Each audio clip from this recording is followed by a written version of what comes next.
This is Pet Life Radio. Let's talk pets. The views conveyed by the guests on this program do not necessarily represent the views of the host or owners of the Doggy Diva Show and do not necessarily constitute endorsement of products. Medical information shared by the guests on this program are those of the guests and are for informational purposes only. They should not replace the medical advice of your veterinarian. Hi, this is Susan Marie from the Doggy Diva Show. This week, pet insurance or pet savings accounts and the importance of having a fire safety plan for your pets. That's what's on our show this week. Let's get started. Come here, babies. It's time for a treat, the Doggy Diva Show. Here's national award-winning author and animal advocate, Susan Marie. Hi, welcome to the Doggy Diva Show, the show for animal lovers. I'm your host, Susan Marie, and as always, I'm joined by my canine co-hosts, the Doggy Divas themselves. Thank you for joining us today as we bring you the experts in the pet and animal world right to you. Contact us at thedoggydiva.com. That's the DOGGYDIVA.com. We love hearing from you. So go grab a cup of coffee and your pet's favorite treat, and we'll be back in just a moment. Take a bite out of your competition. Advertise your business with an ad in Pet Life Radio podcasts and radio shows. There is no other pet-related media that is as large and reaches more pet parents and pet lovers than Pet Life Radio. With over 7 million monthly listeners, Pet Life Radio podcasts are available on all major podcast platforms. And our live radio stream goes out to over 250 million subscribers on iHeartRadio, Odyssey, TuneIn, and other streaming apps. For more information on how you can advertise on the #1 pet podcast and radio network, visit PetLifeRadio.com/advertise today. Let's Talk Pets on PetLifeRadio.com.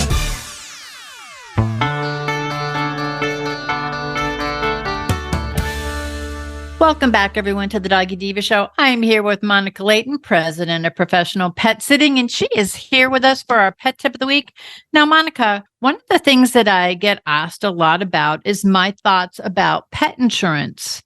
Can you shed some light on this topic for us? Absolutely. So, one, there are some great pet insurance companies out there.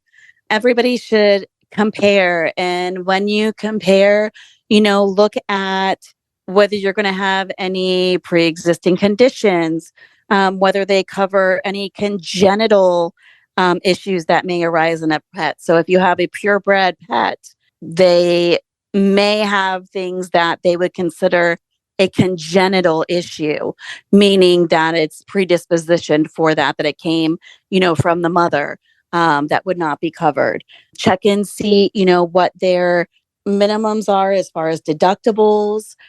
Some companies have like a percentage of the bill they cover, or they cover completely up to a certain dollar amount. And those dollar amounts can differ based on procedures. But if you ask in generalized terms, like one of the highest claimed items for pet insurance is a meniscus repair, a pet that blows out their knee. What they cover and what they seem to have as like a reasonable value on that can be uniform, but your location, things that cost something in one place is not going to cost the same all over the US. And something that, may sound like it should cover a good portion if you are in certain states, that have higher cares, you're in New York or states that, things are, they could cost a little bit more. That may not cover a quarter of what the price is going to end up being. So those are all things to look at for insurance. I think insurance is a contingency plan that you are banking on, if something happens, at least I'm not stuck with the whole thing. If you think of it, I may be paying out of pocket, but hopefully it's not going to be what it would have been. Then that's fine. There's another side that people talk about as well is, okay, well, it's not going to cover, my regular stuff that I need all the time. So if my dog doesn't have anything major, paying all this money that could have gone towards, his dental cleanings or his vaccines. So I don't think that's for me. And that's fine too. It's just figuring out, what's best for your family. Some of the pet insurances have supplemental policies you can get that will cover a dollar amount portion of vaccines or a dollar amount portions of dentals. Things that I've seen is the amount that you're getting back oftentimes is pretty even keel with what you're putting in. You're simply doing it in a monthly payment kind of way, which for some may be helpful too. One thing that I have seen as a good alternative that I wanted to talk about today is checking to see what's best for your family. But the question is like pet insurance versus savings accounts. A lot of banks are starting to do pet accounts.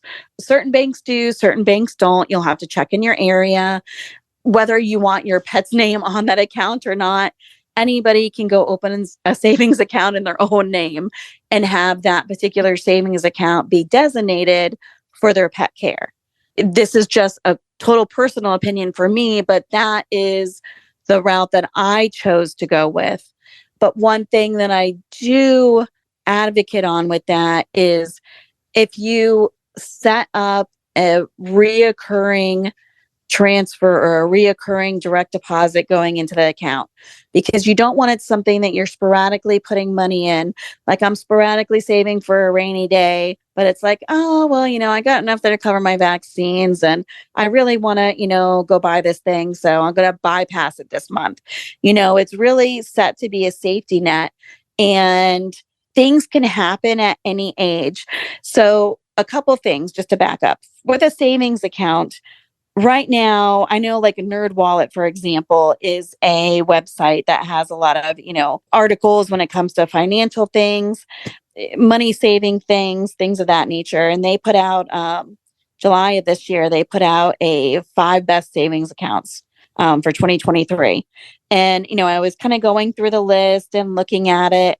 And the one thing I liked is there's a couple banks on here that you can go down and get savings accounts with zero minimum. Meaning if you are somebody that does not have, $200 for a minimum for a savings account to even get one started, there's a lot of options out there that you don't need that. No annual fees.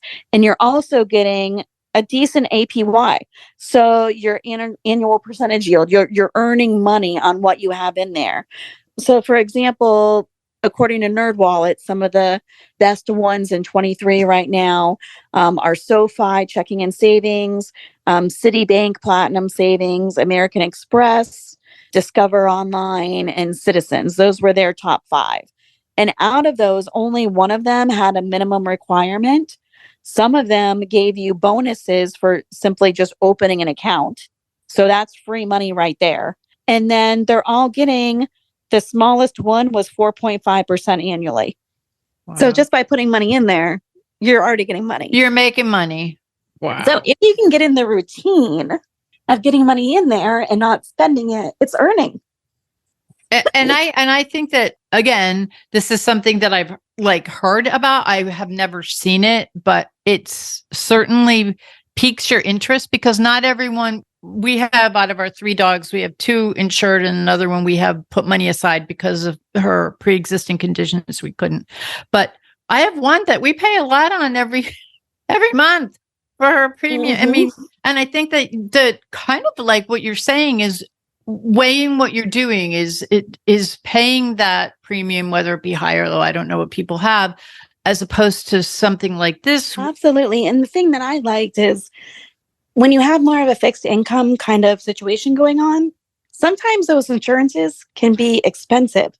I mean, if you have a pet that's not a puppy, a lot of those insurances are based by the age, mm-hmm. and they're not always cheap. Oh, I know.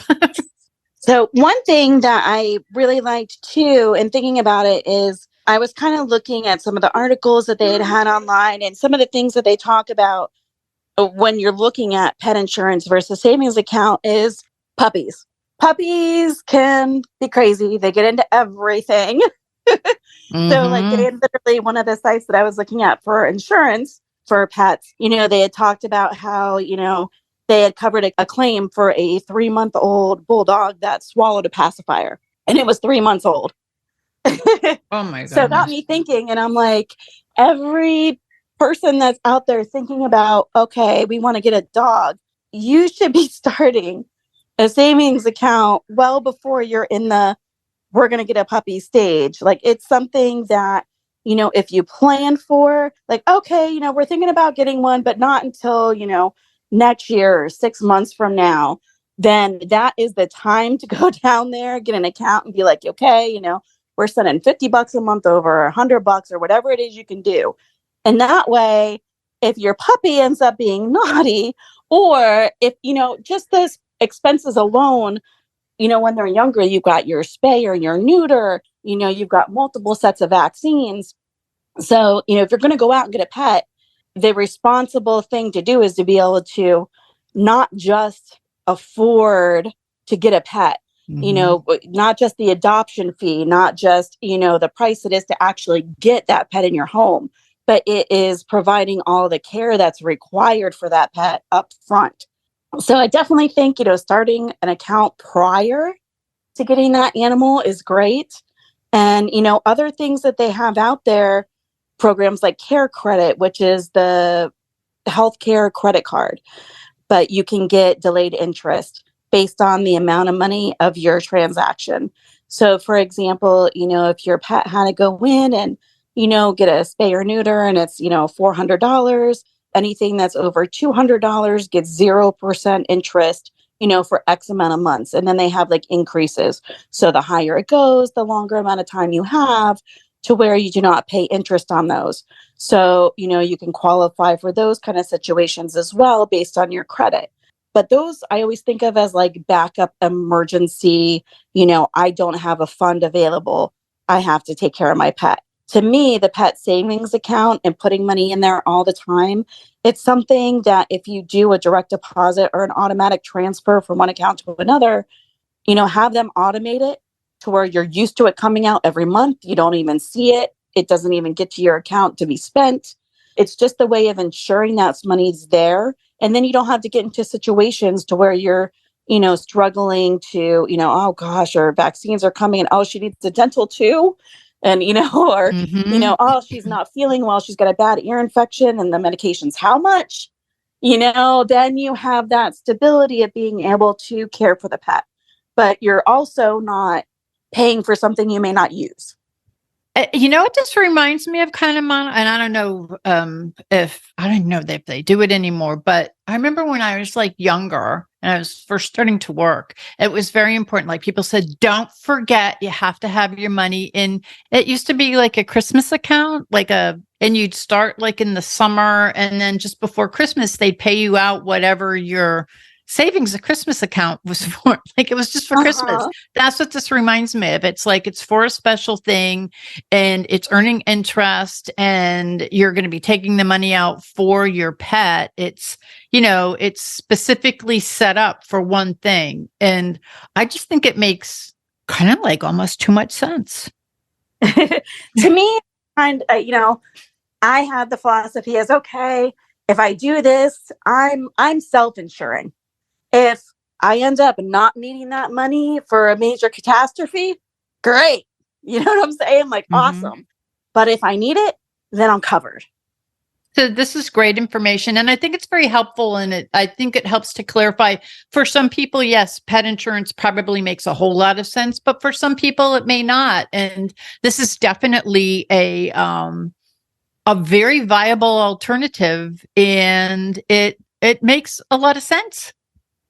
It does. The main thing is just, I can't stress it enough, the automation, because I've seen it too many times and I've done it myself too many times that it's like, people have their whole life going on. You know what I mean? Just the day to day, there's so many responsibilities that most people are having to think about.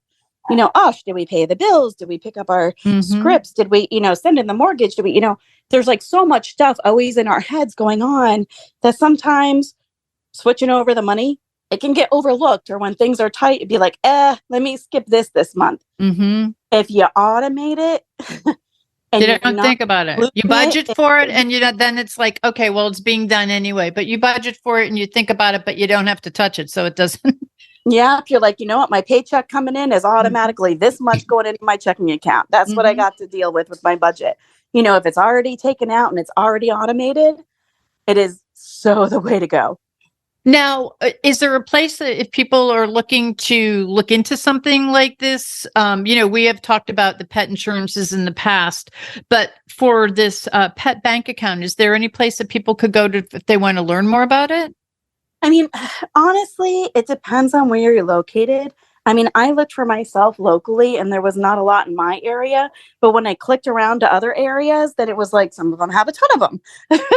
And a lot of local banks that are only in certain states, I was seeing pop up like a lot of the same, couple banks. I mean, honestly, if you just Google, pet savings near me in your location, that would be a great place to start out with. One of the things that I had looked at was some of the online options, because when NerdWallet posted that article, and that one's nerdwallet.com, and it was just, July 2023, so it just recently came out. But they had a whole listing in there of their top savings, their top checkings, and it had a lot of online versions. But what I liked was I was not going to 10 million websites trying to see who had the best one. Yes. I think that's where people get confused. Yes. Yeah. It's somebody who is not affiliated with any particular bank. So it's just a listing of all the ones they found and, what the minimum is, what their annual percentage is, if there's a fee of any kind, it's all right there for you. And you don't have to go to 10 million locations. So you can literally look at them all, be like, you know what? I like that bank. I've done stuff with them before and they look like they have some good offerings, oh, this one's going to give you like $250 for, just opening an account. Yeah. I'm going to go there. You'll just see what fits best for you. But I did like that they had all of them in one nice little neat article for me. I love that. Yeah, because nobody has time to go looking all over the place. So Monica, as always, you brought us some great information, very valuable information, very interesting information. So as we're speaking right now, I can see everybody hopping on to Pet Savings Near Me and nerdwallet.com. So I thank you very much. And we'll be talking to you soon. Thank you. We'll be back in just a moment. Hello, everyone. Susan Marie here to tell you about the award-winning 3-book series, The Doggy Diva Diaries. It is a trilogy of heartwarming and inspirational stories about Miss Olive, a lonely little rescue pup, hoping to find her forever family and friends and a life filled with love. In this series, Miss Olive learns that it doesn't matter what you look like on the outside, it's the kindness and love you have on the inside that counts. Available at Amazon, Barnes & Noble, and other online booksellers. And please visit us at thedoggydiva.com for more information. Thank you, everyone. Coming up, do you have a fire safety plan in place for your pets? We have some answers. Stay with us. Molly, here's your dinner. Zeus, that's not your food. Don't let that happen to your precious cat. Elevate your cat's eating experience with the Cat Tree Tray. The Cat Tree Tray keeps your cat's food off the floor and conveniently located on the cat tree. It's the perfect way to eat. It's a beautiful wrought iron tray that easily attaches to your cat tree and keeps dogs and other critters out of your cat's dish. A must for multi-pet households. There's a 6-inch tray for large bowls and a 4-inch tray for smaller bowls. Purchase your Cat Tree Tray today. Go right now to cattreetray.com. That's cattreetray.com. cattreetray.com. Let's talk pets. Let's talk pets On Pet Life Radio. Pet Life Radio. PetLifeRadio.com.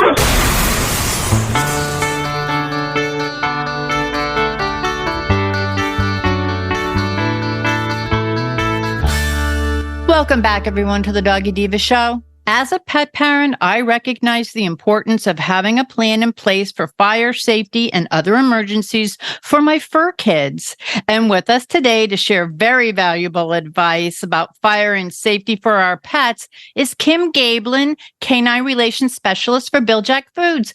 Hey, Kim, how are you? Hi, Sue. Thanks for having me on. Oh, it's our pleasure. Now, as far as a fire safety plan, having it in place, how important is it for us to have not only for our pets, but for our families? It's actually really very helpful. It doesn't take a whole lot of time to really think about a few of these things, put them in place, and then also to try to make sure that you're being proactive and preventative about fires that your pets may start in the home. Very, very important. How best can we prevent our pets from starting a fire? Certainly, there are a lot of pets that are affected by fires every year. There's about 500,000 pets every year that are affected by fires, and there's about 1,000 fires or so started by pets themselves. So as we're thinking about the plan for, what can we do to be preventative, we want to think about what kinds of things dogs can actually do unintentionally to start something. And so, one of the things to think about is not leaving any open flames unattended. And so, certainly, things like candles, fireplaces, even stovetops. Those are really the most common ways that fires can be started in your home by a pet. So it's really important to not leave those things unattended with your animals around. I mean, obviously, if you have a small dog, I could see, that they're probably not going to be able to jump up on the stove when you're cooking. But, if you have larger dogs, then they certainly, might get a little curious, right? They might be a little interested in what you're cooking for dinner, and that might accidentally start something. So you don't want to leave those flames unattended. And then, as we're talking about the stovetop, there are ways that we can kind of prevent things from happening on the stovetop itself. So if you leave, it's possible that your dog also may be up onto the stovetop looking for ways to be able to, what you might have left behind or what might be up there. And so you want to look for ways to, potentially remove your stove knobs, or, these days, there's a lot of stoves that have a lock on them, so you can just put the lock on, and then, next time you cook, then you can take that lock off, and that kind of helps them prevent them from getting into the stovetop and starting something. One of the things to look at is investing in maybe flameless candles. So this way you can kind of stop, still get the nice ambiance around the house, but you might not have to worry about then your dog maybe a tail hitting a candle, knocking it over, or, an unintentionally curious dog, right, that's looking at those flames. And certainly, cords can be another problem around the house, both from a chewing standpoint and then, maybe starting some sparking there, or even knocking over a lamp, especially with some of the older light bulbs, right? The old incandescent light bulbs that a lot of us might still have in our lamps. One of the things to think about is maybe changing those bulbs to LED bulbs. And those tend to be less of a fire and burn hazard when you have the LED bulbs, because they're cooler than the incandescent bulbs were. As you're thinking about entrances and when you're leaving the house, right? So a great way to be able to make sure you can get to your pet if something should happen in the house and you need to get them out is to, when you leave the house, if you're leaving them in an area that's close to maybe the front door, maybe it's the garage door, somewhere where it's easy access to be able to get in there and be able to get them out. And exactly where they are in the house. If you have your dog that has the run of the house, that's a little bit different. But if you're maybe keeping them in a crate, you might want to crate them closer to one of the doors for easy access. And then, last but not least, younger pets tend to be, our puppies and kittens tend to be a little more curious than some of our older pets. And so think about your younger pets when you're leaving. Maybe it would be better to have them in a crated or a secured area behind a baby gate to keep them away from some of those potential fire hazards when you're away. So those are just, some of the things to think about to be a little bit more preventative. Maybe things you don't think about all the time, but certainly you could, spend a few minutes and be able to, easily make some of these changes and be a little bit safer around the house. No, those are really helpful. And I think that it's great because some of them I didn't even think of. This is like really great information. Now, what are your recommendations for developing a fire disaster plan for our pets? Thinking about a fire plan is really important. And just in terms of, it can go a long way of protecting them should something happen, right? You're all kind of, on the same page. Everyone kind of knows what's supposed to happen. So as you're thinking about the steps for having a plan, there's a couple things, right? I always recommend check your fire alarms. I just can't say it enough. It's really important to be able to do that. Make sure you're changing those batteries every 6 months, because the faster you're alerted to that fire in the house, the better off you'll be, right? So making sure that they're working is really, really critical. It's also good to assign which family members are going to be responsible for each of the pets in your house. So it's nice to be able to have one pet per person if possible, and have them really know, where does that pet tend to hide when things get a little crazy around the house? Or maybe they have a favorite spot that they like to lay in. Maybe it's their bed area. Maybe it's your bed. Maybe it's on the couch. So that if there's something going on, they may try to go to a safe place during that kind of situation. So it's important to kind of think about where they might hide, so that you know where to get them quickly and be able to get out of the house. And certainly, this is also another great way to talk about a commercial for training. It's important for them to be able to come to you when they can. So, and obviously when things are a little crazy, there might be an emergency, it might be a little bit difficult, but certainly being able to say, come, and have them come to you is a very helpful thing, especially in an emergency like this. And then, last but not least, keeping an extra leash for each of your pets near the door, either near the front door or in the garage, to make sure that, you can easily be able to manage them. If something is going on, obviously you're trying to make sure everyone's getting out of the house on time and quickly and together. And so when you're trying to get them, you don't want your dog to be able to run off and then you have another emergency that's going on, during the fire emergency. So that's really important. And also there's one more thing. It's really critical to have a meeting point. And I know that sounds silly, because maybe everybody thinks, oh, we would always go in the backyard or we would always go in the front yard if something were to happen. But being able to kind of get everyone together and know who's out of the house and who's not is really important in a fire emergency. And so those minutes count, those seconds count. So it's really important to be able to have one meeting place. So maybe it's out front of the house by the mailbox, or maybe it's in the backyard at the edge of the property. So it's important to be able to have those communications with your whole family, so everybody knows kind of where to meet. Wow, that's great information. And regardless of disasters, how can we best treat our pets inclusively throughout the year? There's so many things to think about, their mental health, their health overall. And so I think it's really important, obviously we always talk about food, and food is the foundation of their health. And so it's really important to be able to, keep them safe, and also to make sure that you're giving them a good diet and really taking care of them. And so I think, that's one of the things that, we feel at Bil-Jac, it's really important to help people understand all the things they can do, like fire safety, like we're talking about today, for their pet to be safe. But it's also really important to be able to make sure that you're feeding them a high quality food, and that that they're going to enjoy, and they're going to eat it every day and be able to get the nutrients they need every day. And what makes us special or different is really that we use 25 pounds of fresh chicken to make a 30-pound bag of Bil-Jac, like, for example, our adult dog food. It's really, really, it makes a really big difference just from a health perspective, but also from a taste perspective. When you're using all that fresh chicken and we're cooking it very slowly and gently, it really can make a big difference to your dog. And you have such great treats. I always talk about this, and we have disaster preparing for hurricanes in our go bag. We have one for, John and I, and then we have one for the dogs, and we have your treats in there because they absolutely love them. And sometimes in situations where there might be stress, they're very reassuring and they're yummy. So you guys also have the best treats. Really, we really try to think about, what do dogs need, or what do they want, and what gets them excited. And we love to get feedback, Sue, like we get from you about, how their dogs love them. And I know you and I have talked about how our dogs know that they're in our purse. Yeah. So I know that there's always kind of an interesting, it's always interesting to see kind of what they know and what they're interested in.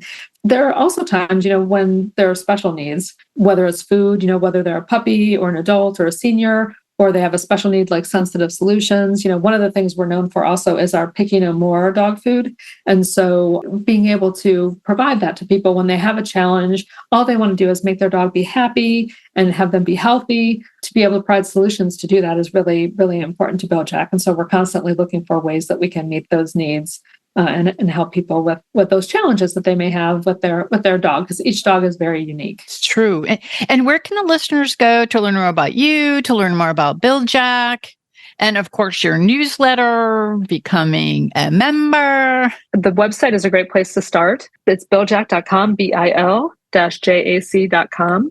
And it's great because we have a lot of information out there, like the information we're talking about today. You can go out to our website and put in fire safety, and you can get some more information. And, in case you didn't write that all down or you're not going to remember it. So it's nice to have it at your fingertips.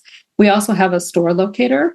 So, for example, if you're looking for Picky No More, you can go onto the store locator and see that it's available at PetSmart and at Chewy. So it's easy for you to be able to find out where the stores are near you that carry some of the items that you might be looking for. And last but not least, we also have that newsletter, our Best Friends Club newsletter that we put out once a month. And it has offers for coupons if you want to send in and request a coupon. And then in addition, it also has stories like these that could be about fire safety, could be about your dog sleeping at night, or does your dog dream, or do they see in color? So we try to look for things that are, we're dog lovers and owners too. And so we're pet parents. And so we want to be able to, bring some of that information to everyone so that they can know a little bit more about their dogs. I think that's great. And Kim, I want to thank you for sharing this timely and valuable information on having a fire safety plan in place for not only our pets, but also our family. And as always, thank you so much for being with us today. And we look forward to talking to you again soon. Thank you. I look forward to it as well. We'll be back in just a moment.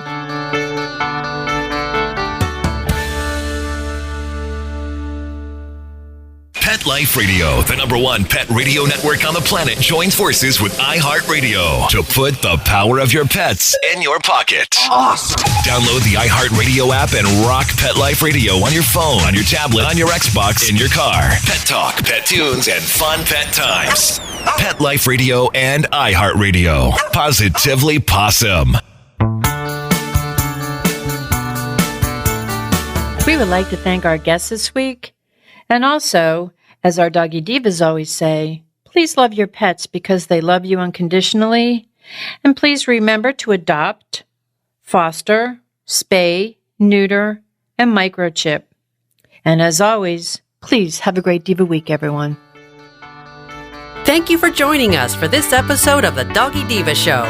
To find out more about Susan Marie and the Doggy Divas, visit them at their website, thedoggydiva.com, and on Facebook at The Doggy Diva Show. Tell your fellow pet parents about it. We look forward to having you join us again for the next episode. See you soon. Let's Talk Pets, every week on demand, only on PetLifeRadio.com.